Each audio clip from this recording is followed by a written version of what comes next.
മനുഷ്യൻ്റെ വെറുമയെ ധ്യാനിക്കുന്ന കാലമാണ് നോമ്പുകാലം.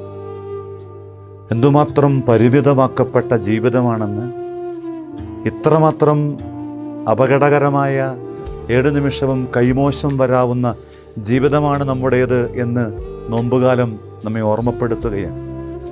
മണ്ണിൽ നിന്നും മെനയവൻ മണ്ണിലേക്ക് തന്നെ മടങ്ങുന്നത്. അല്പകാലത്തെ ജീവിതത്തിന് വേണ്ടി ആത്മാവിൻ്റെ പേടകമായിട്ട്, പെട്ടിയായിട്ട് പരിഗണിക്കപ്പെടുന്ന ശരീരം, അത് മരിച്ചു കഴിയുമ്പം അടക്കുന്ന ഇടം ശവപ്പെട്ടിയല്ലേ? ഓരോ വ്യക്തിയും നോമ്പുകാലത്ത് തിരിച്ചറിയേണ്ടത് എന്തുമാത്രം നൈമിഷികമായ അല്പായുസ് മാത്രമുള്ള ജീവിതമാണ് തൻ്റേത് എന്നുള്ള ആത്മീയ വിചാരമാണ്. അതുകൊണ്ടാണ് സഭാപ്രസംഗൻ്റെ പുസ്തകം 12:7 വചനം പറയും, പഞ്ചഭൂതങ്ങളിൽ നിന്ന് നമ്മൾ സ്വീകരിച്ചത് ഉപേക്ഷിച്ച് പ്രാണൻ അത് നൽകിയവൻ്റെ കയ്യിൽ തിരിച്ചേൽപ്പിച്ചിട്ട് പോകേണ്ട നിർണായകമായ വളരെ അല്പകാലം മാത്രമുള്ള ഒരായുസ്.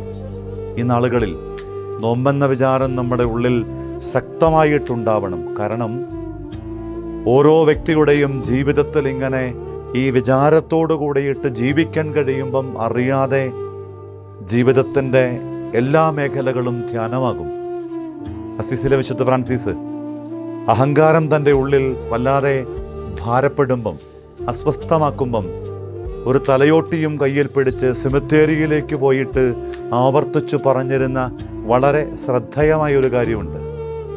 തലയോട്ടി ഇങ്ങനെ കൈകൾ ഉയർത്തിപ്പിടിച്ചിട്ട് പറയും, ദേ ഇത്രേ ഉള്ളൂ, അഹങ്കരിക്കാൻ എന്തുണ്ട്? ജീവിതത്തിൻ്റെ നൈമിഷികതയെ ധ്യാനമാക്കാൻ വേണ്ടി അല്പായുസ് മാത്രം ഔദാര്യപൂർവ്വം തന്നവനോട് അടുപ്പത്തിലും അനുഗ്രഹത്തിലും ഒപ്പമായിരിക്കാൻ വേണ്ടി. അതുകൊണ്ടാണ് ആത്മീയ പിതാക്കന്മാർ പറയണത് നോമ്പുകാലം ആത്മീയതയുടെ ഉണർത്തുകാലമാണ്, ജീവിതത്തിൻ്റെ നല്ല ധ്യാനങ്ങളുടെ കാലമാണ്.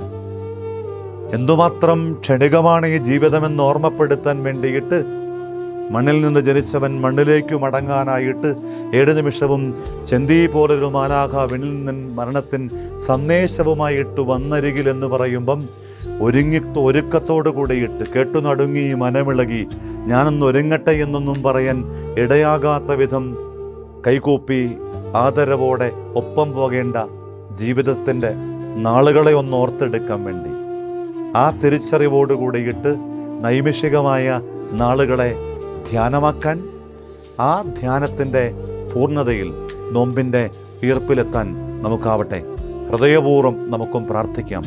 നോമ്പുകാലം എൻ്റെ വെറുമയെ, എൻ്റെ ഇല്ലായ്മയെ, എൻ്റെ പോരായ്മകളെ, എൻ്റെ കുറവുകളെ ധ്യാനിക്കാൻ നമ്മെ സഹായിക്കട്ടെ. യേശു നമ്മെ അനുഗ്രഹിക്കട്ടെ.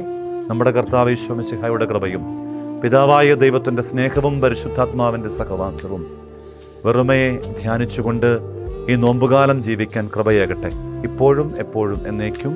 ആമേൻ. യേശു മിശിഹായ്ക്ക് സ്തുതിയായിരിക്കട്ടെ.